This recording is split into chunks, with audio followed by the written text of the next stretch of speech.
আজকে আমি তোমাদের সাথে শেয়ার করতে চলেছি চিকেন ভর্তার রেসিপি, যেটা খেতে হয় দুর্দান্ত। তো প্রথমেই স্ক্রিনে দেখানো সমস্ত উপকরণগুলো নিয়ে নিয়েছি। তার সাথে নিয়েছিলাম পেঁয়াজ, আদা, রসুন, টমেটো, আর তোমরা চাইলে পোস্তও নিতে পারো। আমি পোস্তটা দিইনি, আর টক দইটা আমার ছিল না, তাই আমি দিতে পারিনি। টক দইটা দিতে হবে, দিলে টেস্টটা একটু ভালো হয়। আচ্ছা, এদিকে পেঁয়াজ, টমেটোটা ডুমো ডুমো করে কেটে নিতে হবে। আর সাইডে আমরা চিকেন সেদ্ধ করতে বসিয়ে দিয়েছিলাম, নুন, গোটা গরম মশলা, তেজপাতা দিয়ে। এবার একটা ফ্রাইং প্যানে সাদা তেল দিয়ে চিনেবাদামটা ভেজেছি। অল্প ভাজা ভাজা হয়ে গেলে এরপরে দেবো হচ্ছে পেঁয়াজ, টমেটো, রসুন, কাঁচা লঙ্কা, আদা বাটা। আদা পেস্ট দিয়েছি, তোমরা কুচিও দিতে পারো। তারপরে আস্তে আস্তে ভাজা ভাজা হয়ে গেলে একটু লবণ দিয়েছি, যাতে ভাজাটা তাড়াতাড়ি হয়ে যায়। তারপরে দিয়েছি চালমগজ আর কাজু বাদাম। এই সবগুলোকে ভালো করে ভেজে নিতে হবে।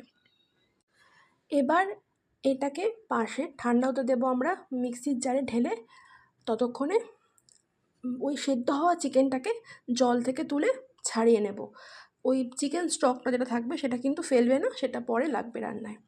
এবার অন্য একটা কড়াইতে সাদা তেল দেব, তাতে ফোড়ন দেব তেজপাতা আর গোটা গরম মশলা। এরপর এটা একটু ভাজা ভাজা হয়ে গেলে দিয়ে দেব সাদা জিরে ফোড়ন। এবার ওই পেস্টটা আমরা করে নেব, ওই পেস্টটা দিয়ে দেব। তারপর আস্তে আস্তে পেস্টটা কষাবো। কষাতে কষাতে যখন তেল ছেড়ে যাবে, তখন কাশ্মীরি লঙ্কার গুঁড়ো, গরম মশলা, জিরে গুঁড়ো, ধনে গুঁড়ো, হলুদ গুঁড়ো, নুন আর একটু লঙ্কার গুঁড়ো পরিমাণ মতো দিয়ে দেব।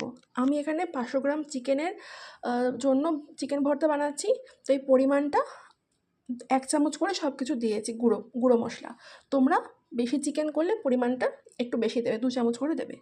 এরপর যখন মশলাটা কষানো হয়ে যাবে, তখন চিকেনটা দিয়ে আবার কষাবো। আর দুটো ডিম সেদ্ধ করে আমরা ওটার মধ্যে ভালো করে মিশিয়ে দিয়েছি। যখন পুরো কষানো হয়ে যায় মশলাটা, ওই চিকেন স্টকটা ঢেলে দেবে। আর দেবে হচ্ছে একটু ফ্রেশ ক্রিম, কাসুরি মেথি, বাটার আর পরিমাণ মতো নুনটা দিয়ে লাস্টে একবার দেখে নেবে যে নুনটা ঠিক আছে কিনা। ব্যাস, এরপরে একটু ফুটতে দেবে, গ্যাসটা অফ করে ভাপে দেবে।